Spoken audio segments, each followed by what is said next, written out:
Hello दोस्तों, स्वागत है आपका अपने YouTube चैनल कामयाब एजुकेटर में। आज की इस वीडियो में हम CBSE class 10 social science subject के इतिहास के भाग में बार बार आने वाले प्रश्नों का रिव्यू एनालिसिस करेंगे, जिनको तैयार करके आप परीक्षा में टॉप भी कर सकते हैं।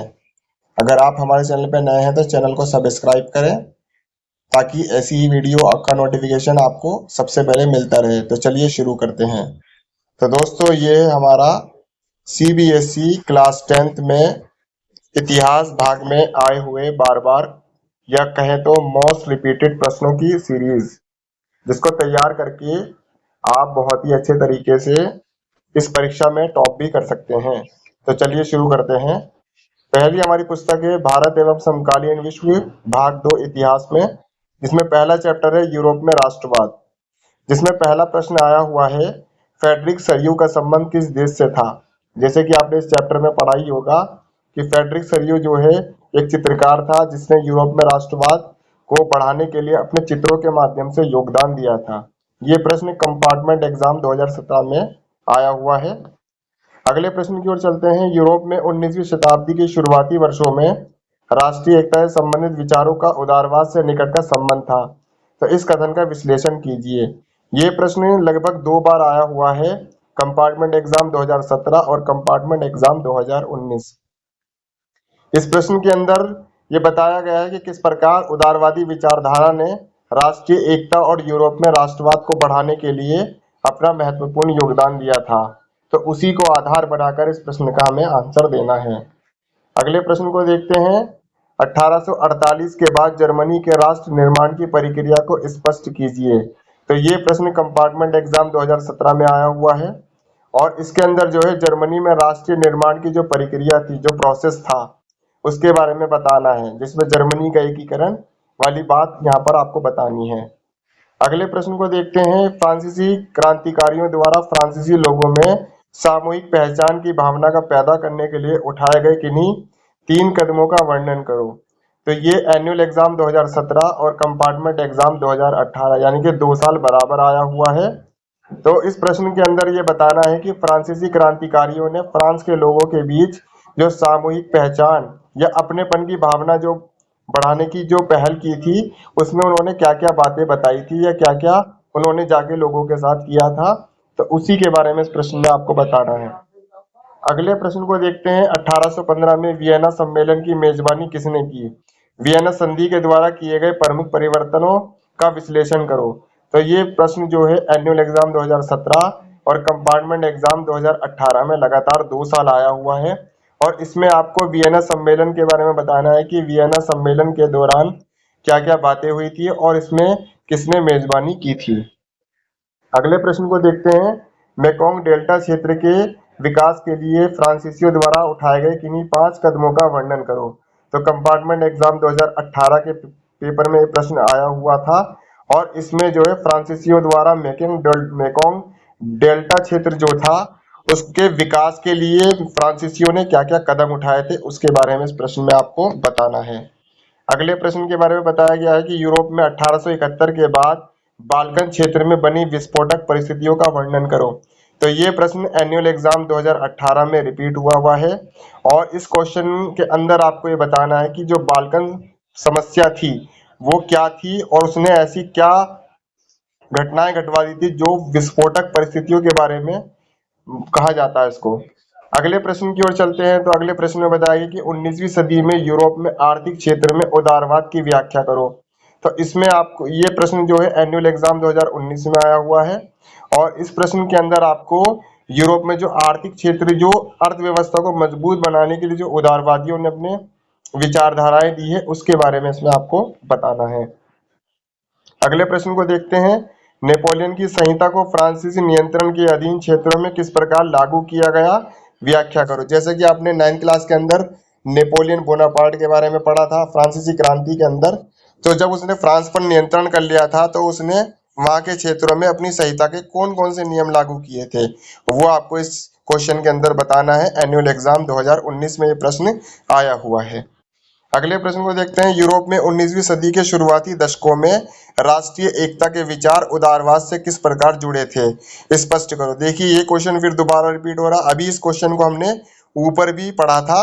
यहाँ पर सीधा सीधा सिंपल यही है कि यहाँ पर पूछने का तरीका अलग अलग हो सकता है, लेकिन उसका आंसर यहाँ पर सेम होगा। फिर इसके बाद अगले प्रश्न को देखते हैं। यूनान के स्वतंत्रता संग्राम ने किस प्रकार के क्षितिज अभिजात वर्ग में राष्ट्रीय भावनाओं का संचार किया, व्याख्या करो। तो ये प्रश्न जो है एनुअल एग्जाम 2020 में आया हुआ है और इसके अंदर यूनान के अंदर होने वाला स्वतंत्रता संग्राम में जो शिक्षित वर्ग था उसने राष्ट्रीय भावनाओं को जगाने के लिए क्या क्या कदम उठाए थे, इसके बारे में इसमें बताना है। अगले प्रश्न की ओर बढ़ते हैं। 1815 में नेपोलियन की हार के बाद यूरोपीय सरकार में आई रूढ़िवादी भावनाओं का वर्णन करो। तो कंपार्टमेंट एग्जाम 2021 के अंदर ये प्रश्न आया हुआ था और इसके अंदर जो है जब नेपोलियन 1815 में वाटरलू के युद्ध में मारा गया था, तो उसके बाद यूरोपीय सरकार में जो रूढ़िवादी भावनाएं आ गई थी। रूढ़िवाद का मतलब होता है जो हम पुरानी परंपरा या एक कट्टर परंपरा पे चलते हैं, तो उन भावनाओं के बारे में यहाँ पे हमें बताना है। बढ़ते हैं अगले प्रश्न की ओर। 1789 की फ्रांसीसी क्रांति के प्रमुख परिणामों का वर्णन करो। देखिए यहाँ पे फ्रांसीसी क्रांति के उत्तरदायी कारणों के बारे में पूछ रहा है, जो ये कंपार्टमेंट एग्जाम 2021 के पेपर में आया हुआ प्रश्न है। अगले प्रश्न की ओर चलते हैं। यूनानी स्वतंत्रता संग्राम ने किस प्रकार यूरोप के शिक्षित अभिजात वर्ग में राष्ट्रवादी भावना के संचार में योगदान दिया, उदाहरणों सहित स्पष्ट कीजिए। कंपार्टमेंट एग्जाम 2021 में ये प्रश्न आया था और अभी हमने इस प्रश्न को ऊपर भी पढ़ा है कि शिक्षित वर्ग ने किस प्रकार राष्ट्रीय भावनाओं के संचार में योगदान दिया। यानी कि 2020 और 2021 दोनों ही परीक्षाओं में ये प्रश्न रिपीट हो चुका है और इसकी आने की फिर दोबारा से संभावना पूरी मानी जा सकती है। इसके बाद फिर अगला प्रश्न देखते हैं। यूरोप में रोमानीवाद की सांस्कृतिक आंदोलन के रूप में व्याख्या कीजिए। तो एनुअल एग्जाम 2023 के अंदर ये प्रश्न आया हुआ है और इसमें रोमानीवाद ने जो सांस्कृतिक आंदोलन चलाया था यूरोप में, उसके बारे में आपको इसमें बताना है। अगले प्रश्न को देखते हैं। 1848 में फ्रांस के फ्रेडरिक सरियो, जैसे कि अभी हमने सबसे शुरुआत में ये प्रश्न पढ़ा था, फ्रेडरिक सरियो के सपनों की जनतांत्रिक और सामाजिक गणतंत्र के संदर्भ में व्याख्या कीजिए। तो एनुअल एग्जाम 2023 में ये प्रश्न आया हुआ है और इसमें जो फ्रेडरिक सरियो ने जो अपने चित्रों के माध्यम से जो आम जनता के प्रति जो राष्ट्रवाद की भावना जगाई थी, उसके बारे में आपको इसमें बताना है। फिर इसके बाद अगला प्रश्न आता है। इटली के प्रदेशों को एकीकृत करने वाले आंदोलन के नेतृत्वकर्ता मुख्यमंत्री कावूर की भूमिका का वर्णन कीजिए। तो इसमें कावूर के बारे में आपको बताना है कि उसने इटली के एकीकरण में अपना क्या योगदान दिया और ये एनुअल एग्जाम 2023 में प्रश्न आया हुआ है। अगले प्रश्न को देखते हैं। 19वीं शताब्दी के दौरान यूरोप में उदारवादी राष्ट्रवाद के विचारों की परख कीजिए। तो एनुअल एग्जाम 2023 में ये प्रश्न आया हुआ है और इसमें भी वही दोबारा से यूरोपीय के अंदर जो उदारवादी राष्ट्रवादी विचारधारा थी, तो उसके बारे में इसमें आपको बताना है। अगले प्रश्न को देखते हैं। 19वीं सदी की शुरुआत में यूरोप में राष्ट्रीय एकता के विचार उदारवाद की विचारधारा से संबंधित हैं, इस कथन की परख कीजिए। तो एनुअल एग्जाम 2023 में ये प्रश्न आया हुआ है और ये प्रश्न कुल मिला के देखा जाए तो ये ऊपर वाले प्रश्न से मिलता जुलता है, बस पूछने का तरीका अलग हो गया है इसमें, लेकिन इसका आंसर सेम है। अगले प्रश्न को देखते हैं। इटली के एकीकरण की प्रक्रिया की व्याख्या कीजिए। अभी हमने काबूल वाला चैप्टर पर क्वेश्चन पढ़ा था, तो एनुअल एग्जाम 2023 में ये क्वेश्चन रिपीट हुआ है और इसी क्वेश्चन को अभी आपने ऊपर पढ़ा है, जैसे कि आप ये देख ही रहे हैं कि मुख्यमंत्री काबूल वाला जो प्रश्न हमें पढ़ा है, तो इस प्रश्न की दोबारा से यहाँ पे रिपीट होने के चांसेस दिख गए हैं। फिर अगले प्रश्न को देखते हैं। यूरोप में राष्ट्र के विचार को पैदा करने में फ्रांसीसी क्रांति ने किस प्रकार महत्वपूर्ण भूमिका निभाई। तो अभी हमने जो प्रश्न ऊपर पढ़ा हुआ था कि भाई अपनेपन की भावना बढ़ाने के लिए फ्रांसीसियों ने क्या क्या नीति अपनाई थी, तो वही बात आपको इस प्रश्न के अंदर बतानी है। अगले प्रश्न को देखते हैं। 19वीं शताब्दी के अंत में यूरोप में राष्ट्रवाद की भावना को जागृत करने में संस्कृति की भूमिका का विवरण करो। यानी कि इसमें कल्चर जो है, कल्चर में किस तरीके से राष्ट्रवाद की भावना को बढ़ाने में फ्रांसीसी कल्चर जो था, तो उसके बारे में आपको इसमें बताना है। कंपार्टमेंट एग्जाम 2023 में ये प्रश्न आया हुआ है। अगले प्रश्न को देखते हैं। उदारवादी राष्ट्रवाद के क्या मायने थे। 19वीं सदी के अंत में उदारवादी राष्ट्रवादियों के किन्हीं 4 विचारों को स्पष्ट कीजिए। तो इसमें उदारवादी, जैसे कि अभी हमने पिछले 2-3 प्रश्नों में उदारवादियों के बारे में भी जाना है, तो उदारवादी राष्ट्रवादियों ने किस प्रकार राष्ट्रवाद की भावना जगाने में अपना महत्वपूर्ण योगदान दिया या कौन कौन सी नीतियां चलाई, उसी के बारे में आपको इसमें बताना है। अगला प्रश्न देखते हैं, 1815 की वियना संधि के लिए लिए गए निर्णयों का वर्णन करो।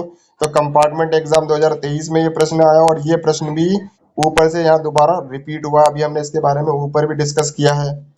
अगले प्रश्न को देखते हैं, 1830 के दशक में यूरोप के सामने आने वाली आर्थिक कठिनाइयों का वर्णन करो। तो कंपार्टमेंट एग्जाम 2023 में ये प्रश्न आया हुआ है और इसमें जो है यूरोप के अंदर जो आर्थिक परिस्थितियां जो बिगड़ गई थी उसके बारे में आपको यहाँ पे बताना है। फिर इसके बाद अगला क्वेश्चन फिर देखिए, जर्मनी के एकीकरण की प्रक्रिया का वर्णन करो। तो कंपार्टमेंट एग्जाम 2023 में ये आया हुआ है और ये एकीकरण की प्रक्रिया अभी हमने ऊपर ही डिस्कस किया है, तो यहाँ पर भी ये रिपीट हो गया क्वेश्चन। इटली के एकीकरण की प्रक्रिया का वर्णन कीजिए। ये भी तीसरी बार रिपीट होता हुआ आपको नजर आ रहा है इसमें। तो कंपार्टमेंट एग्जाम 2023 में ये प्रश्न भी आया हुआ है। बढ़ते हैं अपने अगले चैप्टर की ओर। तो अगला चैप्टर है हमारा भारत में राष्ट्रवाद। तो इसमें पहला प्रश्न है, गांधी जी ने सविनय अवज्ञा आंदोलन क्यों प्रारंभ किया, किन्हीं 3 कारणों से व्याख्या करो। तो कंपार्टमेंट एग्जाम 2017, कंपार्टमेंट और एनुअल एग्जाम 2019 में ये प्रश्न आया हुआ है और इसमें आपको ये बताना है कि गांधी जी ने सविनय अवज्ञा आंदोलन क्यों शुरू किया था। इसके बाद फिर अगला प्रश्न देखते हैं, गांधी जी के सत्याग्रह के विचार में सत्य की शक्ति पर आग्रह और सत्य की खोज पर जोर दिया जाता था। इस कथन के प्रकाश में सत्याग्रह की गांधी जी और गांधी जी के योगदान का वर्णन करो। तो कंपार्टमेंट एग्जाम 2017 में आया हुआ है और इसमें आपको सत्याग्रह वाली जो विचारधारा थी गांधी जी की उसके बारे में आपको इसमें बताना है। अगले प्रश्न को देखते हैं, सभी सामाजिक समूह स्वराज की मूर्त अवधारणा से प्रभावित नहीं थे। 1930 के दशक में सविनय अवज्ञा आंदोलन के आलोक में इस कथन की पुष्टि करो। तो कंपार्टमेंट एग्जाम 2017 में ये प्रश्न आया हुआ है और इसमें आपको ये बताना है कि स्वराज की जो अवधारणा थी वो सविनय अवज्ञा आंदोलन के माध्यम से किस प्रकार गांधी जी ने इस आंदोलन के माध्यम से स्वराज की अवधारणा को जागृत करने की कोशिश की है। अगले प्रश्न को देखते हैं, 1919 में प्रस्तावित रोलर एक्ट के खिलाफ गांधी जी ने राष्ट्रव्यापी सत्याग्रह चलाने का फैसला क्यों लिया, कोई 3 कारण बताओ। तो यहाँ पे आपको फिर वही सत्याग्रह वाला क्वेश्चन का ही आंसर यहाँ पर आपको बताना, लेकिन इसमें आपको रोलर एक्ट के बारे में भी बताना है जिसको काला कानून भी कहा जाता है। और ये एनुअल एग्जाम 2017 और कंपार्टमेंट एग्जाम 2018 में प्रश्न आया हुआ है। अगला प्रश्न देखते हैं, महात्मा गांधी के विचारों और स्वराज की अवधारणा के बारे में बागान मजदूरों की अपनी समझ थी, इस कथन की पुष्टि करो। तो एनुअल एग्जाम 2017 में ये प्रश्न आया हुआ है और इसके अंदर जो है बागान मजदूर, जो असम के बागान मजदूर थे या तमिलनाडु के जो बागान मजदूर थे, उन लोगों के लिए गांधी जी ने क्या क्या कार्य किए और स्वराज की अवधारणा के माध्यम से उनके लिए क्या मांग की थी, वो आपको इसमें बताना है। अगले प्रश्न को देखते हैं, नमक यात्रा उपनिवेशवाद के विरुद्ध विरोध का प्रभावी प्रतीक क्यों मानी गई, व्याख्या करो। तो कंपार्टमेंट एग्जाम 2018 में यह प्रश्न आया हुआ है और इसके अंदर जो है आपको नमक यात्रा के बारे में बताना है। अगले प्रश्न को देखते हैं, असहयोग आंदोलन किस प्रकार शहरी मध्य वर्ग की हिस्सेदारी के साथ शहरों में शुरू हुआ। तो आर्थिक मोर्चे पर इसके प्रभावों की हमें व्याख्या करनी है कि आर्थिक क्षेत्र में असहयोग आंदोलन ने क्या महत्वपूर्ण भूमिका निभाई। तो एनुअल एग्जाम 2018 और कंपार्टमेंट एग्जाम 2018 दोनों में ये प्रश्न आया हुआ है। अगले प्रश्न को देखते हैं कि ईस्ट इंडिया कंपनी ने गुमास्तों की नियुक्ति क्यों की थी। गुमास्ते जो थे वो ये निगरानी रखते थे कि भाई कोई सरकार के खिलाफ कोई अवैध कार्य तो नहीं किया जा रहा। तो कंपार्टमेंट एग्जाम 2018 के प्रश्न पत्र में ये आया हुआ है, क्वेश्चन है और इसके भी दोबारा चांस होने के रिपीट हो सकते हैं। प्रथम विश्व युद्ध के बाद ब्रिटेन की आर्थिक दशाओं का वर्णन करो।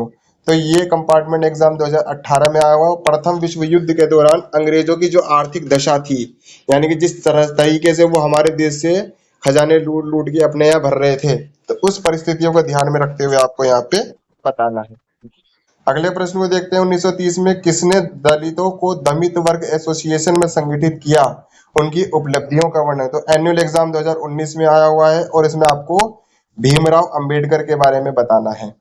अगले प्रश्न के बारे में चलते हैं, भारतीयों ने साइमन कमीशन का विरोध क्यों किया। तो एनुअल एग्जाम 2020 में ये प्रश्न आया हुआ है और इसमें आपको साइमन कमीशन और लाला लाजपत राय की मृत्यु की जो घटना थी वो आपको इसमें बतानी है। अगले प्रश्न को देखते हैं, 1878 के वर्नाकुलर प्रेस एक्ट क्यों लागू किया गया?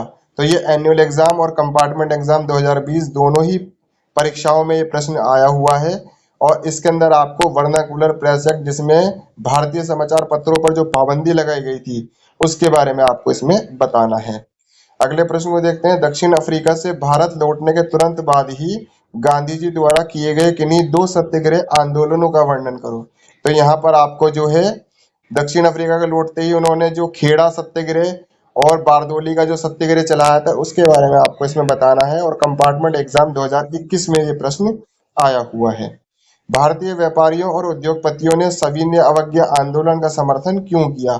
स्पष्ट कीजिए। तो इसमें यही एनुअल एग्जाम 2022 में ये प्रश्न आया हुआ है और इसमें भारतीय व्यापारियों और उद्योगपतियों ने सविनय अवज्ञा आंदोलन का समर्थन क्यों किया था, इसके बारे में आपको यहाँ बताना है।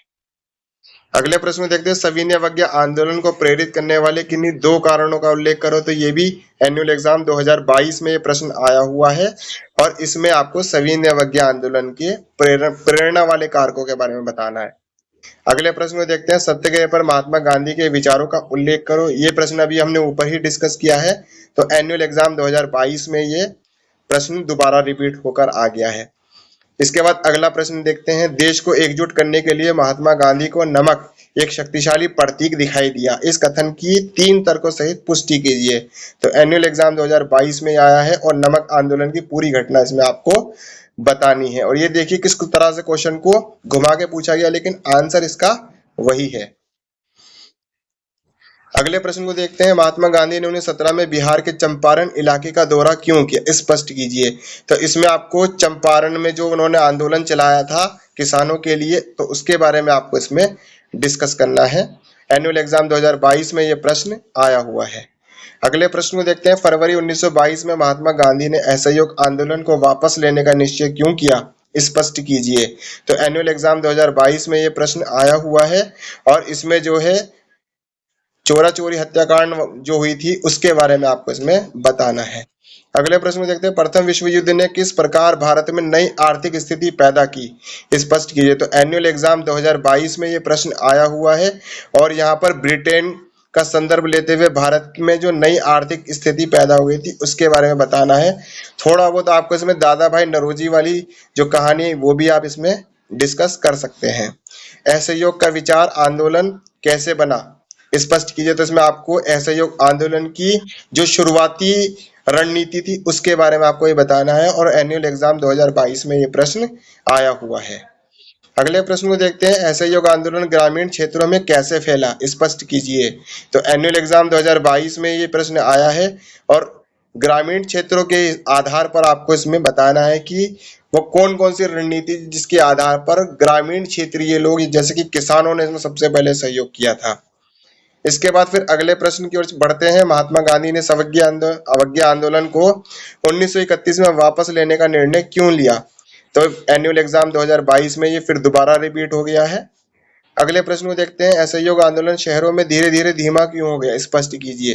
तो इसमें इस प्रश्न के अंदर आपको जो चोरा चोरी हत्याकांड के समय जो गांधी जी ने असहयोग आंदोलन स्थगित कर दिया था, तो आपको उसी का संदर्भ लेते हुए ये में इसमें बताना है कि भाई उन्होंने फिर दोबारा शुरू किया था, लेकिन आगे चल के जब लोगों में उत्साह इसका कम हो गया तो इसकी वजह से ये आंदोलन आगे नहीं बढ़ पाया। अगले प्रश्न की ओर चलते हैं, भारत की आर्थिक और राजनीतिक स्थिति प्रथम विश्व युद्ध के प्रभावों का विश्लेषण कीजिए। तो एनुअल एग्जाम 2023 में रिपीट और अभी 22 में भी हमने ऊपर ही डिस्कस किया है, ये प्रश्न 23 में भी रिपीट हो गया। इसके बाद अगले प्रश्न को देखते हैं, 19वीं सदी के आखिर में भारत में राष्ट्रवाद के विकास में लोक कथाओं और प्रतीकों की भूमिका का विश्लेषण कीजिए। तो एनुअल एग्जाम 2023 में ये आया है और इसमें भारत माता का चित्र जिसमें रविंद्रनाथ टैगोर ने जो बना के लोगों में उत्साह जगाया, बंकिम चंद्र चट्टोपाध्याय ने वंदे मातरम गीत बनाया। इसके अलावा रविंद्रनाथ टैगोर ने जो अपनी गीतांजलि में जो राष्ट्र जनगणमन राष्ट्रीय नेशनल एंथम बनाया, तो इन सभी के बारे में आपको इसमें बताना है। अगले प्रश्न की ओर बढ़ते हैं, सविनय अवज्ञा आंदोलन में व्यवसायी वर्गों की भूमिका का विश्लेषण कीजिए। तो यहाँ पे आपको आर्थिक क्षेत्र में कि भी किस तरीके से व्यापारी वर्गों ने जो सविनय अवज्ञा आंदोलन में सपोर्ट किया था, तो ये आपको इसमें बताना। और एनुअल एग्जाम 2023 में ये आया है, जबकि 22 में और 21 में भी ये 1-2 बार रिपीट हुआ है। अगले प्रश्न को देखते हैं, सविनय अवज्ञा आंदोलन में महिलाओं की भूमिका का विश्लेषण कीजिए। तो एनुअल एग्जाम 2023 में ये क्वेश्चन आया हुआ है, और इसमें जो है महिलाओं ने किस तरीके से सविनय अवज्ञा आंदोलन में अपना पार्टिसिपेशन किया था, उसके बारे में आपको इसमें बताना है। अगले प्रश्न को देखते हैं, ग्रामीण इलाके में सविनय अवज्ञा आंदोलन की प्रगति की परख कीजिए। ये प्रश्न भी दोबारा यहाँ पे रिपीट हो गया, तो एनुअल एग्जाम 2023 में ये आया हुआ है।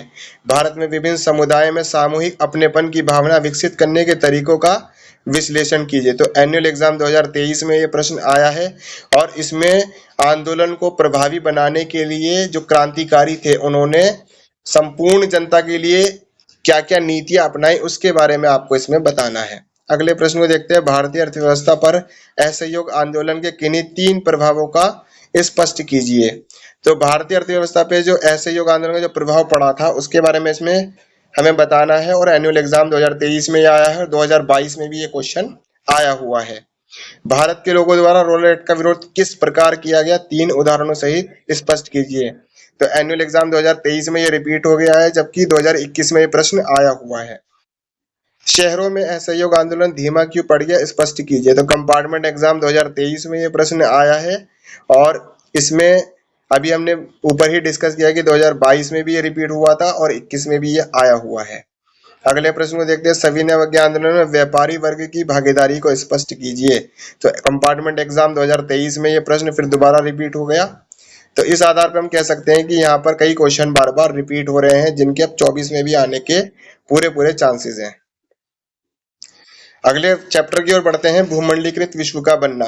तो इसमें पहला क्वेश्चन है, अनुबंधित श्रमिकों की भर्ती के लिए यूरोपीय लोगों द्वारा बनाई गई किन्हीं 2 विधियों की व्याख्या कीजिए। तो एनुअल एग्जाम 2023 में ये प्रश्न आया था, और इसमें अनुबंधित श्रमिकों के लिए जो भर्ती की जाती थी, उस जमाने में अंग्रेजों ने क्या क्या नियम बनाए थे, तो उसके बारे में आपको बताना है। 16वीं सदी के मध्य में चेचक किस प्रकार स्पेनिश विजेताओं का सबसे शक्तिशाली हथियार साबित हुआ, व्याख्या कीजिए। तो जो चेचक वाली जो बीमारी की घटना इस चैप्टर में बताई गई है, तो एनुअल एग्जाम 2023 में आया था, उसके बारे में आपको इसमें डिस्कस करना है। 19वीं सदी में यूरोप के लोग अमेरिका पलायन क्यों कर गए, तो व्याख्या कीजिए। तो एनुअल एग्जाम 2023 में भी ये प्रश्न आया है, और इस प्रश्न के अंदर ये बताना है कि भाई अमेरिका के अंदर जो कई तरह की बीमारियों को इजाद हुआ, इसके अलावा आबादी जो बढ़ने लगी थी, तो उसकी वजह से भी यहाँ पे पलायन बहुत ज्यादा बढ़ गया था, और तो उसी के बारे में यहाँ पे आपको इस प्रश्न के अंदर डिस्कस करना है। 1830 के दशक में यूरोप के सामने आने वाली आर्थिक कठिनाइयों का वर्णन कंपार्टमेंट एग्जाम 2023 में ये प्रश्न आया हुआ है, और इसके अंदर यूरोप के अंदर जो आर्थिक समस्याएं आई थी, उसके बारे में आपको इसमें डिस्कस करना है। बढ़ते हैं अगले चैप्टर की ओर, औद्योगिकरण का युग। ईस्ट इंडिया कंपनी ने गुमास्तों की नियुक्ति क्यों की, कंपार्टमेंट एग्जाम 2018 में ये प्रश्न आया हुआ है, और इसमें बताना है कि मजदूरों पर निगरानी रखने के लिए ही गुमास्तों की नियुक्ति की जाती थी। अगले प्रश्न को देखते हैं, प्रथम विश्व युद्ध के बाद ब्रिटेन की आर्थिक दशाओं का वर्णन करो। तो कंपार्टमेंट एग्जाम 2018 और कंपार्टमेंट एग्जाम 2021 में प्रश्न रिपीट हुआ है, और इसमें जो है ब्रिटेन की आर्थिक दशाओं का बताना है जब प्रथम विश्व युद्ध हो रहा था। 20वीं सदी की शुरुआत में भारत में जॉबर्स की भूमिका का वर्णन करो। तो कंपार्टमेंट एग्जाम 2018 में प्रश्न आया हुआ है, और इसमें आपको जॉबर्स के बारे में बताना है। अगले प्रश्न को देखते हैं, 19वीं सदी के मध्य में भारत में सूती कपड़ा उद्योग में गिरावट के लिए उत्तरदायी किन्हीं 5 कारणों का वर्णन करो। तो कंपार्टमेंट एग्जाम 2019 में ये प्रश्न आया हुआ है, और इसमें आपको जो है अमेरिका में जो गृह युद्ध हुआ था, और जो कपास की खरीदारी जो बिल्कुल खत्म हो गई थी अमेरिका की, वो वाली घटना आपको इसमें डिस्कस करनी है। अगले प्रश्न को देखते हैं, 19वीं सदी की विश्व अर्थव्यवस्था का रूप तय करने में भारतीय व्यापार ने एक अहम भूमिका अदा की थी। तो इस कथन का विश्लेषण करो। तो इसमें आपको विश्व अर्थव्यवस्था का रूप तय करने में जो है कपास की खेती वाली घटना के बारे में आपको इसमें बताना है। अगले प्रश्न को देखते हैं, 20वीं सदी के पहले दशक तक भारत में औद्योगिकरण का स्वरूप कई बदलावों की चपेट में आ चुका था। तो इस कथन का विश्लेषण करो। तो एनुअल एग्जाम 2019 में ये प्रश्न आया हुआ है, और इसमें जो है भारत के औद्योगिकरण के कई स्वरूप बदल चुके थे। तो वो घटनाएं बतानी है कि भारत में ऐसा क्या बदलाव आया था कि जो मशीनीकरण बिल्कुल ही मतलब मशीनों पर ही आधारित होने लगा था हर कार्य। इसके बाद अगले प्रश्न में देखते हैं 19वीं सदी की शुरुआत में भारत के कपड़ा निर्यात में कमी क्यों आने लगी, किन्हीं 3 कारणों को स्पष्ट कीजिए। तो एनुअल एग्जाम 2020 में आया हुआ है और इसमें वही रिपीटेड अमेरिका वाली जो कपास की घटना वाली गृह युद्ध वाली जो घटना है वो आपको इसमें डिस्कस करनी है। 18वीं सदी के दौरान बुनकरों पर औद्योगिकरण के प्रभावों को स्पष्ट कीजिए। कंपार्टमेंट एग्जाम 2020 में यह आया हुआ है और जो बुनकर थे, जिनको बुनकर जो थे वो उन्होंने औद्योगिकरण, उनके ऊपर पड़ने वाला जो मशीनें आ गई थी, जो हाथ से बुनने वाले लोग थे, अचानक उनको हटा के मशीनों को लगा दिया गया, तो वो प्रभाव इसको यहाँ पर आपको बताना है। बढ़ते हैं अपने अगले चैप्टर, अंतिम चैप्टर की ओर, जिसका नाम है मुद्रण संस्कृति और आधुनिक दुनिया। तो पहला प्रश्न है, छापे खाने से विचार प्रसार और बहस मुबाहिसे के द्वार खुले, कथन का विश्लेषण यूरोप के धर्म के संदर्भ में करो। तो कंपार्टमेंट एग्जाम 2018 में आया हुआ है, इसमें गुटेनबर्ग और मार्टिन लूथर की कहानी आपको बतानी है। अगले प्रश्न को देखते हैं, प्रेमचंद के उपन्यासों में समाज के हर स्तर से आए शक्तिशाली चरित्र है, कथन का विश्लेषण। तो प्रेमचंद जी ने जो समाज की समस्याओं के ऊपर जो अपने उपन्यास वगैरह लिखे हैं, तो उनका संदर्भ लेते हुए इसमें आपको डिस्कस करना है। अगले प्रश्न में देखते हैं, मुद्रण क्रांति ने सूचना और ज्ञान से उनके संबंधों को बदलकर लोगों की जिंदगी बदल दी, तो कथन का विश्लेषण कीजिए। तो एनुअल एग्जाम 2018 और कंपार्टमेंट एग्जाम 2019 में ये प्रश्न आया हुआ है और इसमें आपको ये बताना है कि जब छापे खाने की शुरुआत हो गई थी तो सूचना और ज्ञान किस तरीके से बढ़ने लगा था। अगले प्रश्न में देखते हैं, जेन ऑस्टिन और शॉर्टलॉर्ड ब्रॉन्ड द्वारा लिखित प्राइड एंड प्रेजुडिस तथा जेन आयर उपन्यासों की विषय वस्तु की अंतर बता। तो ये जो जेन ऑस्टिन और शॉर्ट लॉर्ड ब्रॉन्ड है, इनके द्वारा जो उपन्यास लिखे गए थे, तो उनकी इन उपन्यास में क्या विषय वस्तु थी, क्या फोकस किया गया था, तो उसके बारे में आपको इसमें बताना है। एनुअल एग्जाम 2018 में ये प्रश्न रिपीट होना हुआ है। अगले प्रश्न में देखते हैं, भारतीयों ने उपन्यास का उपयोग समाज में परिवर्तन लाने के लिए सशक्त माध्यम के रूप में किया, इस कथन की प्रामाणिकता सिद्ध कीजिए। तो कंपार्टमेंट एग्जाम 2019 में ये प्रश्न आया है और इसमें आप मुंशी प्रेमचंद के उपन्यास का उदाहरण बहुत आराम से दे सकते हैं। अगले प्रश्न देखते हैं, चीनी राजतंत्र किस प्रकार लंबे समय तक मुद्रित सामग्री का सबसे महत्वपूर्ण बड़ा उत्पादक बना रहा, विश्लेषण कीजिए। तो एनुअल एग्जाम 2019 में ये प्रश्न आया हुआ है और इस प्रश्न में आप जो है चीनी राजतंत्र का आधार बनाते हुए कि भाई चीन में ही छपाई की शुरुआत और कागज की भी खोज चीन में ही हुई, तो इसका उदाहरण देते हुए आपको इसमें बताना है। अगले प्रश्न में देखते हैं, यूरोप में 19वीं सदी के दौरान उपन्यास किस प्रकार लोगों के लिए सुलभता से उपलब्ध हो रहे थे, व्याख्या कीजिए।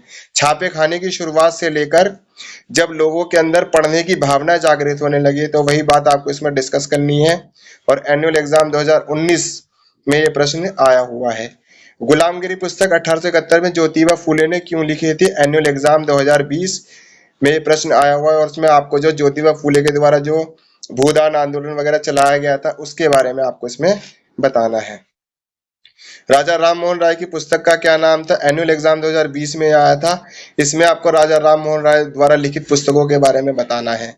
चैपमैन किनको कहा जाता था, तो एनुअल एग्जाम 2020 में ये प्रश्न आता है, ये भी एक बुक की एक फॉर्म थी, इसके बारे में भी आपको बताना है। 19वीं शताब्दी के दौरान भारत में धार्मिक सुधारों पर मुद्रण संस्कृति के प्रभावों की व्याख्या कीजिए। तो एनुअल एग्जाम 2023 में ये प्रश्न आया हुआ है और इसमें भारत में जो उस समय समस्या जागृत हुई थी, सती प्रथा हो गई, बाल विवाह हो गई और इसके अलावा महिलाओं को चार दीवारी में पर्दा प्रथा हो गई, तो इन सभी बातों को ध्यान में रखते हुए आपको मुद्रण संस्कृति यानी जब किताबें छप गई, लोगों को मतलब लड़कियों को पढ़ने जाने दिया गया, तो ये सारी घटनाओं के बारे में आपको इसमें बताना है। अगले प्रश्न को देखते हैं, यूरोप में मुद्रण किस प्रकार अस्तित्व में आया, व्याख्या कीजिए। तो एनुअल एग्जाम 2023 में ये प्रश्न आया और इसमें आपको कागज के आविष्कार से लेकर और गुटेनबर्ग द्वारा जो छापा खाने की शुरुआत हुई वहां से लेके यूरोप में किताबों के छपने तक की पूरी कहानी बतानी है। अगले प्रश्न में देखते हैं, किताबों तक पहुंच आसान होने से किस प्रकार पढ़ने की एक नई संस्कृति विकसित हुई, व्याख्या कीजिए। ये क्वेश्चन फिर दोबारा भी हमने ऊपर डिस्कस किया है, यहाँ पे रिपीट हो गया है, तो एनुअल एग्जाम 2023 में ये प्रश्न आया हुआ है। अगले प्रश्न देखते हैं, 19वीं सदी में भारत की गरीब जनता पर मुद्रण संस्कृति के किन्हीं दो प्रभावों को स्पष्ट कीजिए। तो कंपार्टमेंट एग्जाम 2023 में ये प्रश्न आया और उसमें ये बताया जाएगा कि भाई गरीब जनता को जो पहले किताब खरीदने लायक भी पैसे नहीं होते थे, तो उनको इतने सस्ते दामों में किताबें मुहैया कराई गई जिससे वो ज्ञान हासिल कर सके। तो अब बढ़ते हैं दोस्तों अब इतिहास से संबंधित मानचित्र वाले प्रश्नों पर, जो बार बार रिपीट हुए हैं, और इनको आप तैयार करके आपके 5 नंबर कहीं पे भी नहीं जाने वाले। अगर आपने इन सभी क्वेश्चनों को अच्छे तरीके तैयार किया तो हिस्ट्री के पोर्शन में आप बहुत ही अच्छा स्कोर हासिल कर सकते हैं।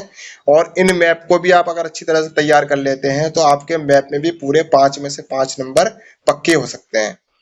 तो यहाँ पहला मानचित्र है जो कंपार्टमेंट एग्जाम 2017 में आया था कि भारत के मानचित्र निम्नलिखित को दर्शाइए। 1922 में असहयोग आंदोलन को वापस लेने संबंधित स्थान, जिसमें आपको गोरखपुर की घटना, चोरा चोरी वाली घटना बतानी है। वे स्थान जहाँ भारतीय राष्ट्रीय कांग्रेस का अधिवेशन, इसमें आपको ए और बी करके शो करेगा। जिस भी जगह को वो कहेगा आपको वहां शो कर देना है, जैसे कलकत्ता अधिवेशन, नागपुर अधिवेशन, मद्रास अधिवेशन, ये इन तीनों में से कोई एक पूछेगा, आपको उसमें वही बताना है। वे स्थान जो नील की खेती वाले किसानों के आंदोलन से संबंधित है, तो आपको यहाँ पे बिहार के चंपारण के बारे में बता देना है। भारत के मानचित्र में निम्नलिखित को दर्शाइए। एनुअल एग्जाम 2017 में आया, देखिए फिर दोबारा से यहाँ रिपीट हो गया। असहयोग आंदोलन को वापस लेने संबंधित स्थान, फिर वही स्थान जहाँ किसानों का सत्याग्रह, तो यहाँ पे आप बारदोली भी बता सकते हो और चंपारण भी बता सकते हो। वे स्थान जहाँ भारतीय राष्ट्रीय कांग्रेस का अधिवेशन हुआ, तो यहाँ पे अधिवेशन के स्थान वो चिन्हित करेगा, आपको वहां पे सही भरना है। फिर इसके बाद आता है भारत के मानचित्र पर निम्नलिखित को दर्शाइए। कंपार्टमेंट एग्जाम 2018 में ये प्रश्न आए हैं। और वे स्थान जहाँ कांग्रेस का अधिवेशन हुआ, देखिए फिर बार बार वही रिपीट हो रहा है। और वे स्थान जहाँ जलियांवाला बाग हत्याकांड हुआ था, तो पंजाब के अमृतसर में आपको ये दिखाना है। फिर इसके बाद एनुअल एग्जाम 2018 में प्रश्न आया, वे स्थान जहां कांग्रेस का अधिवेशन हुआ था और वे स्थान जहां गांधी जी ने सूती मिल मजदूरों के पक्ष में सत्याग्रह किया था, तो यहाँ पे आपको अहमदाबाद वाली स्थान को दर्शाना है। इसके बाद भारत के मानचित्र पर निम्नलिखित दर्शाइए। कंपार्टमेंट एग्जाम 2019 में आया था, वे स्थान जहां भारतीय राष्ट्रीय कांग्रेस का 1927 का अधिवेशन हुआ था और वे स्थान जहां गांधी जी ने सविनय अवज्ञा आंदोलन शुरू किया था। तो अब देखिए यहाँ पे जो अधिवेशन से रिलेटेड जो प्रश्न पूछा जाएगा, या तो वो तारीख दे के पूछ सकता है या फिर सीधा अधिवेशन के नाम से भी पूछ सकता है। भारत के मानचित्र पर निम्नलिखित को दर्शाइए। एनुअल एग्जाम 2019 में ये प्रश्न आया था और देखिए फिर दोबारा रिपीट होता है। वे स्थान जहां जलियांवाला बाग हत्याकांड हुआ और वे स्थान जहां भारतीय राष्ट्रीय कांग्रेस का अधिवेशन हुआ था। एनुअल एग्जाम 2020 में जो प्रश्न आए थे, वे स्थान जहां भारतीय राष्ट्रीय कांग्रेस का अधिवेशन हुआ था और वे स्थान जहां से नील की खेती करने वाले किसानों का सत्याग्रह शुरू हुआ। अगले प्रश्न को देखते हैं। भारत के मानचित्र को निम्नलिखित को दर्शाइए। कंपार्टमेंट एग्जाम 2020 में आया है, वे स्थान जहां जलियांवाला बाग हत्याकांड हुआ और वे स्थान जहां से नील की खेती करने वाले किसानों का सत्याग्रह शुरू हुआ था। कंपार्टमेंट एग्जाम 2021 में जो प्रश्न आए थे, वे स्थान जहां भारतीय राष्ट्रीय कांग्रेस का अधिवेशन हुआ और वे स्थान जहां जलियांवाला बाग की घटना घटित हुई और वे स्थान जहां भारतीय राष्ट्रीय कांग्रेस का अधिवेशन सितंबर 1920 में। ऊपर जो पूछा था 1927 में और यहाँ पर आ गया 1920 में। अगला प्रश्न है एनुअल एग्जाम 2021 में, वे स्थान जहां जलियांवाला बाग की घटना घटित हुई और वे स्थान जहां भारतीय राष्ट्रीय कांग्रेस का अधिवेशन हुआ। भारत के मानचित्र पर निम्नलिखित को दर्शाइए। कंपार्टमेंट एग्जाम 2022 में, वे स्थान जहां भारतीय राष्ट्रीय कांग्रेस का अधिवेशन 1927 में हुआ था। एनुअल एग्जाम 2022 में आया था, वे स्थान जहां भारतीय राष्ट्रीय कांग्रेस का अधिवेशन 1920 में हुआ और वे स्थान जहां जलियांवाला बाग हत्याकांड हुआ था। भारत के निम्नलिखित मानचित्र को दर्शाइए। एनुअल एग्जाम 2023 में आया था, वे स्थान जहां भारतीय राष्ट्रीय कांग्रेस का अधिवेशन सितंबर 1920 में हुआ था और वे स्थान जहां महात्मा गांधी ने नमक कानून तोड़ा था और वे स्थान जहां जलियांवाला बाग घटना हुई थी और वे स्थान जहां महात्मा गांधी ने नील की खेती करने वाले किसानों के लिए सत्याग्रह शुरू किया था। कंपार्टमेंट एग्जाम 2023 में आया था, वे स्थान जहां 1927 में भारतीय राष्ट्रीय कांग्रेस का अधिवेशन हुआ था और वे स्थान जहां गांधी जी ने नील के खेतिहरों के लिए सत्याग्रह आयोजित किया था। तो दोस्तों ये था हमारा सीबीएसई क्लास 10 सोशल साइंस विषय का इतिहास भाग का मोस्ट रिपीटेड क्वेश्चन सीरीज का रिव्यू एनालिसिस। ऐसी ही और भी वीडियो देखने के लिए हमारे चैनल को लाइक करें, शेयर करें, सब्सक्राइब करें, साथ ही बेल आइकन को भी प्रेस करें ताकि वीडियो की नोटिफिकेशन आपको मिलती रहे। अगर आप हमारे चैनल के टेलीग्राम ग्रुप, व्हाट्सएप ग्रुप से जुड़ना चाहते हैं तो उसका लिंक वीडियो के डिस्क्रिप्शन में दिया गया है। तब तक मिलते हैं अगले वीडियो में। धन्यवाद।